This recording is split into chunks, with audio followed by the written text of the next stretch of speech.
نحمده ونصلي ونسلم على رسوله الكريم وعلى آله وأصحابه أجمعين أما بعد فأعوذ بالله من الشيطان الرجيم بسم الله الرحمن الرحيم قال ألم أقل لك إنك لن تستطيع معي صبرا قال إن سألتك عن شيء بعدها فلا تصاحبني قد بلغت من لدنی عذرا۔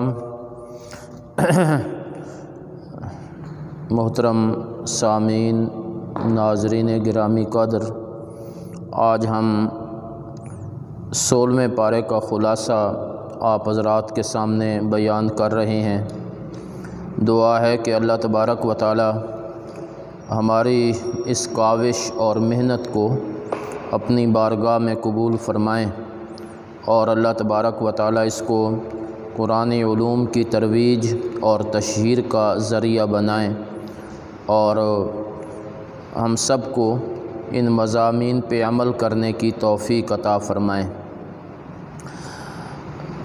15ویں پارے کا اختتام حضرت موسیٰ علیہ السلام کے ایک واقعہ کے ساتھ ہوا کہ حضرت خضر اور حضرت موسیٰ علیہ السلام دونوں ایک سفر پہ اکٹھے ہوئے اور حضرت موسیٰ علیہ السلام چاہتے تھے کہ میں حضرت خضر سے کچھ چیزیں معلوم کروں، لیکن حضرت خضر نے انہیں پہلے یہ بات بتا دی تھی کہ آپ میرے ساتھ نہیں آ سکتے، اس لیے کہ جو علم میرے پاس ہے وہ آپ کے پاس نہیں ہے، اور مجھے اللہ نے تکوینی علم عطا فرمایا ہے، آپ میرے ساتھ رہ کے صبر نہیں کر سکیں گے۔ چنانچہ دو واقعات حضرت خضر کے ہاتھوں سے سر انجام پائے اور حضرت موسیٰ علیہ السلام فوراً ان واقعات کے بارے میں اعتراض کر بیٹھے۔ حضرت خضر نے فرمایا کہ میں نے آپ کو کہہ نہیں دیا تھا کہ آپ میرے ساتھ صبر نہیں کر سکیں گے۔ تو تیسری مرتبہ جب یہ بات ہوئی تو حضرت موسیٰ علیہ السلام نے خود فرمایا کہ اگر اس کے بعد میں آپ سے کچھ پوچھوں تو پھر آپ مجھے ساتھ نہ لے جائیں، یہ آخری مرتبہ ہے، آپ اس دفعہ درگزر کریں۔ پھر وہ دونوں آگے چلے یہاں تک کہ ایک بستی کے پاس آئے، وہاں انہوں نے کھانا مانگا، انہوں نے کھانا دینے سے انکار کر دیا۔ وہاں ایک دیوار تھی جو گرنے کے قریب تھی، حضرت خضر نے اس دیوار کو ہاتھ لگا کے ٹھیک کر دیا۔ تو حضرت موسیٰ علیہ السلام فوراً بولے کہ کم از کم اس پر مزدوری ہی لے لینی تھی تاکہ ہم کچھ کھانا ہی کھا لیتے۔ تو حضرت خضر نے فرمایا کہ یہ آپ نے پھر معاہدے کی خلاف ورزی کر دی ہے، اب میرے اور آپ کے راستے الگ الگ ہیں۔ اب میں آپ کو بتاتا ہوں کہ یہ 3 کام میں نے کیوں کیے تھے۔ کشتی کا جہاں تک معاملہ ہے، یہ کچھ مسکین لوگوں کی یہ کشتی تھی، وہ سمندر میں اسی کے ذریعے اپنی تجارت اور مزدوری کیا کرتے تھے، اور اس سے آگے ایک بادشاہ رہتا ہے جو ہر صحیح سالم کشتی کو غصب کر لیتا تھا۔ تو میں چاہتا تھا کہ میں اس میں تھوڑا سا عیب پیدا کروں، اس کا تختہ نکالوں تاکہ بادشاہ کے دسترس سے وہ کشتی محفوظ رہے۔ باقی جہاں تک لڑکے کے قتل کا معاملہ ہے تو وہ اس لیے کہ یہ ایک لڑکا بڑے ہو کر اپنے ماں باپ کے لیے گمراہی کا سبب بننا تھا، اس لیے میں نے اسے قتل کر دیا تاکہ اللہ اس کی وجہ سے ماں باپ کو گمراہی سے بچا لیں، اللہ اس کے بدلے میں ان کو اور اولاد کی نعمت عطا فرمائیں گے۔ جہاں تک دیوار کا مسئلہ ہے، یہ 2 یتیم بچوں کی تھی جو اس شہر میں رہتے ہیں، اور اس کے نیچے ان کا خزانہ پڑا ہوا تھا، اور ان کا باپ بڑا نیک تھا۔ اب اگر دیوار گر جاتی تو لوگ تو خزانہ اٹھا کے لے جاتے، تو تیرے رب نے چاہا کہ یہ جوانی کی عمر کو پہنچیں اور اپنا خزانہ نکالیں۔ یہ سب کچھ میرے رب کی رحمت سے ہوا ہے، میں نے جتنے بھی یہ کام کیے ہیں یہ اللہ ہی کے حکم سے کیے ہیں۔ رکوع نمبر 2 میں اللہ تبارک و تعالی نے ذوالقرنین کا ذکر کیا کہ ذوالقرنین اللہ کے بادشاہ تھے، بہت بڑی طاقت اور قوت والے تھے، اللہ نے بڑی نعمتیں عطا فرمائیں۔ ایک سفر انہوں نے مغرب کی طرف کیا اور وہاں انہوں نے ایک قوم کو پایا کہ جو قوم بالکل سورج کے غروب ہونے کے قریب رہتی تھی، وہ کافر قوم تھی۔ تو حضرت ذوالقرنین نے انہیں کہا کہ تم ایمان قبول کرو ورنہ سزا کے لیے تیار ہو جاؤ۔ پھر ان کے سامنے اپنی توحید کی دعوت رکھی۔ پھر انہوں نے ایک سفر مشرق کی جانب کیا، وہاں ایک قوم کو پایا کہ وہ بالکل مشرق کے کنارے پر ہے اور سورج اور ان کے درمیان کوئی چیز پردے والی نہیں ہے۔ یہ دوسرا سفر ہوا۔ پھر انہوں نے ایک سفر شمال کی جانب کیا، وہاں ایک قوم کو پایا کہ جو بات سمجھتی نہیں تھی۔ انہوں نے حضرت ذوالقرنین سے کہا کہ یہاں کچھ یاجوج ماجوج ایک قوم رہتی ہے جو زمین میں فساد کرتی ہے، ہم آپ کو پیسہ اکٹھا کر کے دیتے ہیں، آپ ہمارے اور ان کے درمیان دیوار کھڑی کریں۔ تو حضرت ذوالقرنین نے کہا کہ پیسے کی مجھے ضرورت نہیں ہے، تم میرا ویسے تعاون کرو، تم مزدوری کے طور پہ کچھ کام کرو، میں لوہے کے تختے اکٹھے کرتا ہوں اور اس کے بعد پھر اس کو آگ پہ جلاتا ہوں، اور پھر جب وہ آگ جلا کر جب تختے جو ہیں وہ سیسا پلائی دیوار بن جائیں گے تو اوپر میں تانبا ڈال دوں گا اور یہ دیوار ان کے درمیان کھڑی کر دی جائے گی۔ یہ اللہ تبارک و تعالیٰ نے حضرت ذوالقرنین کی اس کاوش اور کوشش کا تذکرہ فرمایا۔ تو اس سے سمجھ یہ آئی کہ ذوالقرنین بہت بڑے بادشاہ تھے، لیکن یہ سب کام اللہ ہی کے حکم سے کر رہے تھے۔ رکوع نمبر 3 میں اللہ تبارک و تعالیٰ نے فرمایا کہ لوگوں کا خیال یہ ہے کہ ان نے میرے سوا اوروں کو کارساز بنا لیا ہے، ایسے لوگوں کے لیے ہم نے جہنم تیار کی ہے۔ پھر اللہ نے ان لوگوں کا ذکر کیا جو دنیا میں شرک اور کفر کرتے ہیں، تو اللہ کہتے ہیں ان کے سارے نیک اعمال ضائع ہو گئے، اور جو لوگ ایمان لائے ان کے لیے آخرت میں جنت ہے۔ پھر اللہ نے اپنے علم کا ذکر کیا کہ اگر سارے سمندر تیرے رب کے کلمات کے لیے سیاہی بن جائیں، سمندر ختم ہو جائیں، لیکن رب کے کلمات اور معلومات کبھی ختم نہ ہوں۔ بالکل آخری آیت میں اللہ تبارک و تعالی نے فرمایا کہ میرے پیغمبر اعلان کرو میں بھی انسان ہوں تمہاری طرح، میری طرف اس بات کی وحی کی گئی ہے کہ تمہارا الہ ایک الہ ہے، اس کے سوا کوئی الہ اور معبود نہیں ہے۔ یہ صورت مکمل ہوئی تو اس کے بعد سورہ مریم، یہ مریم چونکہ اس میں حضرت مریم کا نام آیا ہے اس لیے سورت کا نام ہی سورہ مریم رکھا گیا ہے۔ اس میں اللہ نے مختلف انبیاء کرام علیہم الصلاۃ کے واقعات بیان کیے۔ سب سے پہلے حضرت زکریا کا واقعہ کہ جب بڑھاپے کی حالت میں پہنچے اور حضرت مریم کے پاس بغیر موسم کے پھل دیکھے تو خواہش پیدا ہوئی کہ یا اللہ مجھے بھی اولاد کی نعمت عطا فرما اگرچہ موسم میرا بھی نہیں ہے، اور کہنے لگے یا اللہ میری ہڈیاں کمزور ہو گئیں اور میری بیوی بانجھ ہے، لیکن میں تجھے پکار کے کبھی نا امید نہیں ہوا، یا اللہ مجھے میرا وارث عطا کر جو میرا بھی وارث ہو اور یعقوب کے خاندان کا بھی وارث ہو۔ اللہ نے بیٹے کی خوشخبری دی حضرت یحییٰ، اور حضرت یحییٰ نام بھی اللہ نے خود رکھا۔ پھر بڑے حیران ہوئے کہ میری اولاد کیسے ہو سکتی ہے؟ اللہ فرماتے ہیں ہم اسی طرح دیتے ہیں اور یہ بات تیرے رب کے لیے آسان ہے۔ پھر یحییٰ علیہ السلام بڑے ہوئے تو اللہ نے ان کو حکم دیا کہ کتاب کو پوری طاقت سے پکڑنا ہے، اور ہم نے ان کو بچپن میں ہی دین کی صلاحیت عطا فرمائی۔ وہ اپنے ماں باپ کے لیے بڑے خیر خواہ تھے، بڑا حکم ماننے والے تھے۔ اگلے رکوع میں اللہ نے حضرت مریم علیہ السلام کا ذکر کیا کہ حضرت مریم اپنے گھر سے دور اپنی غسل کرنے کے لیے تشریف لے گئیں تو وہاں جبریل امین انسانی شکل میں آئے اور آ کے کہنے لگے کہ اللہ نے آپ کو بیٹا دینا ہے۔ تو کہنے لگی میرے لیے بیٹا کیسے ہو سکتا ہے جب کہ مجھے کسی انسان نے چھوا بھی نہیں ہے؟ تو انہوں نے کہا یہ بات رب کے لیے بہت آسان ہے۔ پھر اللہ نے حضرت مریم کو بیٹا عطا کیا۔ وہ ایک کھجور کے تنے کے پاس آ گئیں جب درد ذیل شروع ہوا، اور وہاں جا کر کہتی ہیں کاش کہ میں اس سے پہلے مر گئی ہوتی اور میں بھولی بسری ہو گئی ہوتی۔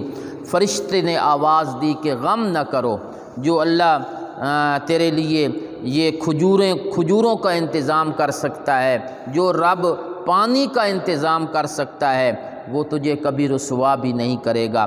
جانا اپنی قوم کے پاس اور انہیں یہ کہنا کہ میں آج بولوں گی نہیں، بچے کی طرف اشارہ کرنا۔ چنانچہ قوم کے پاس آئی، بچے کی طرف اشارہ کیا۔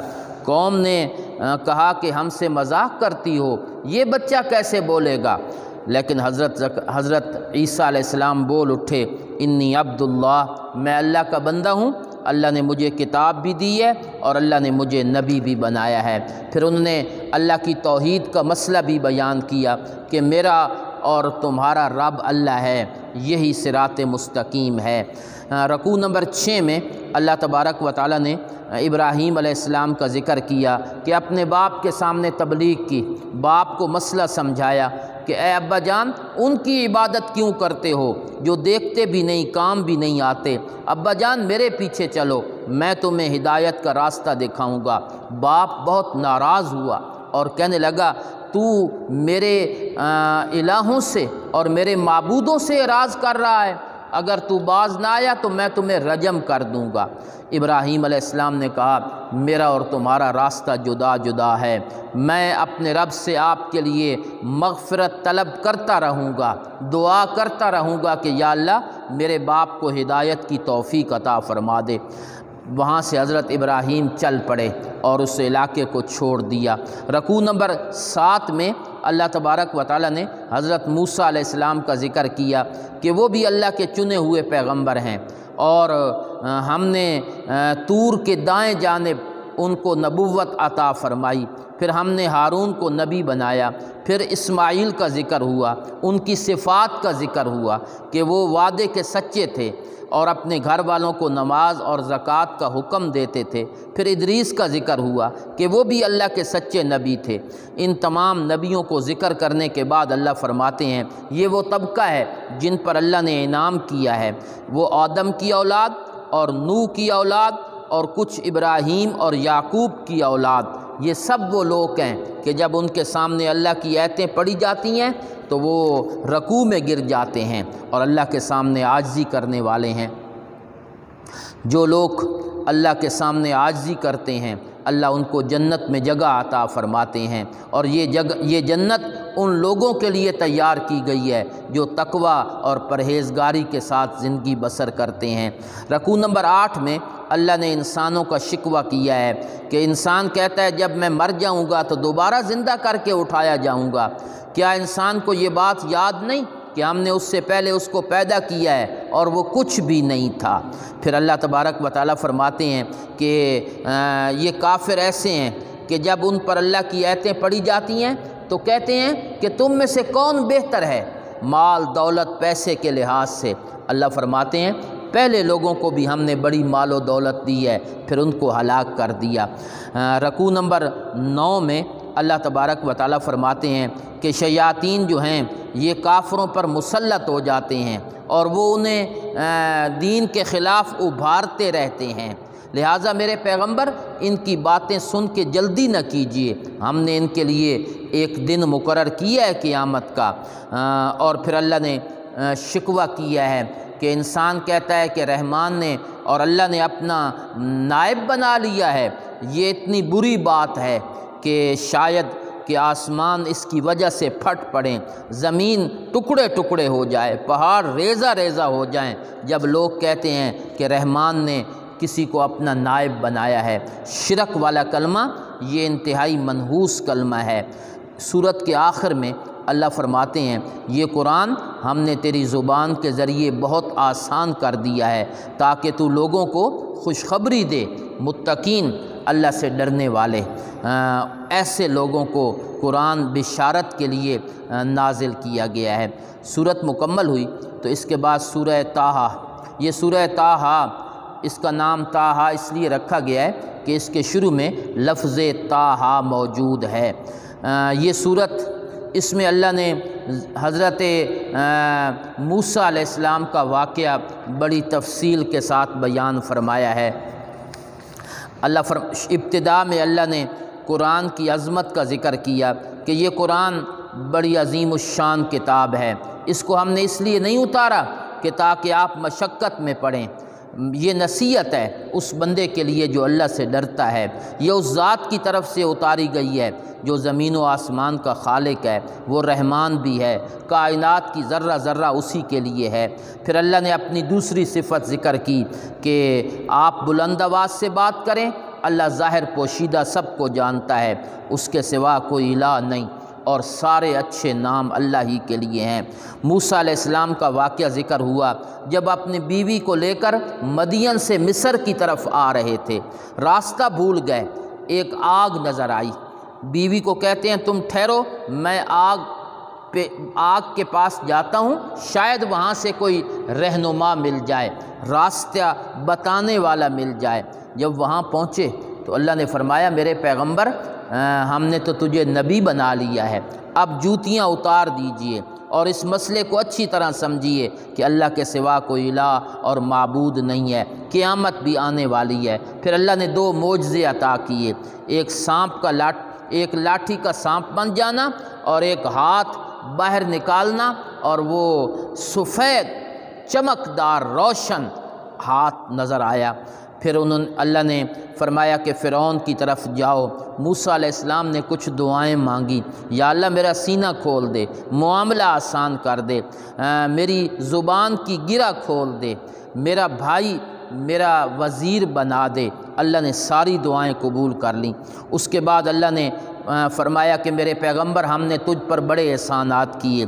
ایک وقت وہ تھا کہ جب تو پیدا ہوا تھا، فرعون بچوں کو قتل کیا کرتا تھا، ہم نے تیری حفاظت کی، تجھے صندوق میں ڈالا، پھر وہ فرعون کی دربار میں پہنچا اور فرعون نے تجھے اپنا بیٹا بنا لیا۔ پھر تیری بہن نے ان کو بتایا کہ ایک گھر ہے جو اس کی کفالت کرے گا، چنانچہ تجھے ماں کی طرف واپس کر دیا۔ پھر تو نے ان کا ایک بندہ مار دیا تھا، پھر ہم نے تجھے نجات دی اس مصیبت سے۔ تو جو ذات اتنے کام کر سکتی ہے وہ آئندہ بھی تیری حفاظت کر سکتی ہے۔ جاؤ فرعون کی طرف، بڑی سرکشی کرتا پھرتا ہے، اسے نرمی سے بات کرنا اور خطرہ محسوس نہ کرنا کہ ہم تمہارے ساتھ ہیں۔ چنانچہ حضرت موسیٰ علیہ السلام پہنچے، فرعون کہتا ہے تمہارا رب کون ہے؟ موسیٰ علیہ السلام کہتے ہیں ہمارا رب وہ ہے جس نے ہر چیز کو پیدا کیا پھر رہنمائی کی۔ کہتا ہے پہلے لوگوں کے حالات کیا ہیں؟ موسیٰ علیہ السلام نے فرمایا اس کا علم میرے رب کے پاس ہے، وہی جانتا ہے کہ پہلے لوگوں کے حالات کیا ہیں، میں تو تمہیں رب کی توحید اور وحدانیت کا مسئلہ سمجھانے کے لیے آیا ہوں۔ رکوع نمبر 12 میں اللہ تبارک و تعالیٰ فرماتے ہیں کہ ہم نے فرعون کو اپنی بڑی نشانیاں دکھائیں لیکن اس نے جھٹلا دیا، اور کہتا ہے موسیٰ تو جادوگر ہے، ہم بھی تیرے مقابلے میں جادوگر پیش کریں گے۔ چنانچہ فرعون نے بھی جادوگر اکٹھے کیے، موسیٰ علیہ السلام اور جادوگروں کا مقابلہ ہوا تو اللہ تبارک و تعالیٰ نے موسیٰ علیہ السلام کو کامیابی عطا فرمائی، لاٹھی ڈالی اور ان کی ہر چیز جو وہ بنا کے لائے تھے وہ تیس نیس ہو گئی، ختم ہو گئی، اور حضرت موسیٰ علیہ السلام کے سانپ نے ہر چیز کو کھا لیا۔ وہ جادوگر جو ہیں یہ منظر دیکھ کر مسلمان ہو گئے۔ فرعون کہتا ہے اچھا میری اجازت کے بغیر تم نے مجھ سے پوچھا ہی نہیں اور تم مسلمان ہو گئے، میں تمہارے ہاتھ پاؤں الٹی جانب سے کاٹ لوں گا، تمہیں سولی پہ چڑھا دوں گا۔ انہوں نے کہا کہ جو مرضی کرو، اب ہم نے ایمان قبول کر لیا ہے، اس کے بعد ہم ایمان سے پھر نہیں سکتے۔ اللہ نے ان کو استقامت عطا فرمائی، اور وہ جادوگر جو پہلے موسیٰ علیہ السلام کا مقابلہ کرنے کے لیے آئے تھے اللہ نے انہی کو ہدایت عطا فرما دی۔ رکوع نمبر 13 میں اللہ تبارک و تعالیٰ نے فرمایا کہ ہم نے موسیٰ علیہ السلام سے کہا کہ اب میرے بندوں کو راتوں رات یہاں سے نکال کے لے جاؤ، فرعون سے نجات کا وقت آ گیا ہے۔ چنانچہ فرعون بھی پیچھے چلا، دریا کے کنارے پر پہنچے، موسیٰ علیہ السلام نے لاٹھی ماری، اللہ نے دریا کو خشک کر دیا، راستے بنا دیے، فرعون بھی اندر گیا، جب اندر پہنچا تو فرعون غرق ہو گیا اور اللہ نے موسیٰ علیہ السلام کو نجات عطا فرما دی۔ ہم نے کہا ہے بنی اسرائیل ہم نے تمہیں دشمن سے نجات عطا کی، ہم نے تمہیں من و سلوہ عطا کیا، کھاؤ ان پاکیزہ چیزوں میں سے جو ہم نے تمہیں عطا کی ہیں۔ وَإِنِّي لَغَفَّارٌ، اور میں بخشنے والا ہوں اس بندے کو جو توبہ کرے اور ایمان لائے اور نیک عمل کرے۔ پھر اللہ نے حضرت موسیٰ علیہ السلام کو کہا آؤ میرے پاس، میں نے آپ کو کتاب دینی ہے۔ موسیٰ علیہ السلام وہاں جلدی پہنچ گئے۔ اللہ نے فرمایا جلدی کیوں آئے ہو؟ حضرت موسیٰ علیہ السلام کہتے ہیں قوم بھی آ رہی ہے لیکن میں جلدی اس لیے آیا ہوں تاکہ یا اللہ تو خوش ہو جائے۔ پیچھے کیا ہوا کہ سامری نے پوری قوم کو گمراہ کر دیا، بچھڑا بنایا اور قوم بچھڑے کی عبادت میں لگ گئی اور بچھڑے کو معبود سمجھ کر اس کی عبادت کرنے لگ گئی اور کہنے لگی کہ یہی تو الہ ہے، یہی تو معبود ہے، موسیٰ علیہ السلام کہاں چلے گئے ہیں؟ اللہ فرماتے ہیں دیکھتے نہیں ہو کہ الہ اس کو کہتے ہیں جو بات ہی نہیں کر سکتا، جو بات کو سمجھنے کی طاقت ہی نہیں رکھتا۔ رکوع نمبر 14 میں اللہ تبارک و تعالی نے فرمایا کہ ہارون نے بڑا کہا قوم کو کہ قوم تم آزمائش میں ڈال دیے گئے ہو، بچھڑے کی عبادت چھوڑو۔ تو وہ قوم مسلسل بچھڑے کی عبادت پر مسلسل بچھڑے کی عبادت کرتی رہی اور حضرت ہارون کی بات ماننے سے انکار کر دیا۔ موسیٰ علیہ السلام واپس آئے، یہ منظر دیکھا تو کہنے لگے ہارون تم نے تبلیغ میں کوئی کمی کوتاہی کی؟ انہوں نے کہا نہیں، میں نے تو بڑا سمجھایا لیکن قوم نے ماننے سے انکار کر دیا۔ پھر حضرت موسیٰ علیہ السلام نے سامری کی خبر لی، بچھڑے کو توڑ دیا، اسے ختم کر دیا اور اس کو سمندر میں پھینک دیا اور اللہ کہا کہ آج کے بعد تیری سزا یہ ہے کہ تو جہاں بھی جائے گا تو کہے گا لا مساس، مجھے ہاتھ نہ لگانا، مجھے چھونا نہیں، یہ تیری سزا ہے۔ پھر اللہ نے فرمایا کہ موسیٰ علیہ السلام نے قوم سے یہ بھی کہا کہ تمہارا الہ ایک اللہ ہے جس کے سوا کوئی معبود نہیں ہے۔ رکوع نمبر 15 میں اللہ تبارک و تعالی نے ایک ذکر کیا کہ لوگ تجھ سے پوچھتے ہیں کہ جب قیامت آئے گی تو پہاڑ کدھر جائیں گے؟ کہو پہاڑ ریزہ ریزہ ہو جائیں گے اور چٹیل میدان ہو جائیں گے، قیامت ہر چیز کو صاف کر دے گی اور اس دن کوئی اللہ کے ہاں شفاعت نہیں کر سکے گا، سب گردنیں اللہ کے سامنے جھک جائیں گی۔ اس کے بعد جو نیک عمل کرنے والے ہیں تو اللہ ان پر نہ ظلم کریں گے اور نہ ان کے اعمال میں کمی کریں گے۔ رکوع نمبر 16 میں اللہ تبارک و تعالی نے حضرت آدم کی تخلیق کا ذکر کیا کہ ہم نے فرشتوں کو کہا کہ آدم کو سجدہ کرو، ابلیس نے نہ کیا، باقی سب فرشتوں نے سجدہ کیا۔ ہم نے آدم کو کہا کہ یہ تیرا اور تیری بیوی کا دشمن ہے، ایسا نہ ہو کہ تمہیں جنت سے نکال دے، اور جنت وہ جگہ ہے جہاں بھوک بھی نہیں ہے، پیاس بھی نہیں ہے۔ شیطان نے دل میں وسوسے ڈالے، پھر اس نے اس درخت کا پھل کھا بیٹھے حضرت آدم جس سے اللہ نے روکا تھا، پھر اللہ نے دنیا میں بھیج دیا، پھر اللہ نے آدم علیہ السلام کی اس لغزش کو معاف فرما دیا۔ آخر میں اللہ فرماتے ہیں جو میرے اس ذکر اور میرے تذکرے سے اعراض کرے گا ہم قیامت میں اس کو اندھا کر کے اٹھائیں گے اور وہ پوچھے گا کہ یا اللہ مجھے اندھا کیوں کیا ہے، حالانکہ دنیا میں میری اچھی خاصی نظر بھی تھی۔ تو اللہ فرماتے ہیں تیرے پاس ہماری آیتیں آئی تھیں، تو نے ان آیات کو نہ مانا، اس لیے اس کی سزا کے طور پہ تجھے اندھا کر کے اٹھایا گیا ہے۔ آخری رکوع میں اللہ فرماتے ہیں میرے پیغمبر ان کی باتوں پہ صبر کیجئے اور اللہ کی حمد و ثنا میں مصروف رہیے، نمازیں پڑھیے، صبح طلوع شمس سے پہلے، غروب شمس سے پہلے، رات کے کچھ حصوں میں اور دن کے کناروں میں۔ یہ وہ اوقات ہیں جس میں آپ اللہ کے سامنے سر بسجود ہوں، اور ہم نے جو ان کو مال و دولت اور دنیا عطا کی ہے اس کے پیچھے میرے پیغمبر نگاہیں نہ اٹھاؤ، ان کو دیکھو نہیں۔ یہ مال دولت پیسہ دنیا، یہ دنیا کی زینت ہے، خوبصورتی ہے، آخرت صرف ان کو ملے گی جو اللہ کو راضی کر کے جائیں گے۔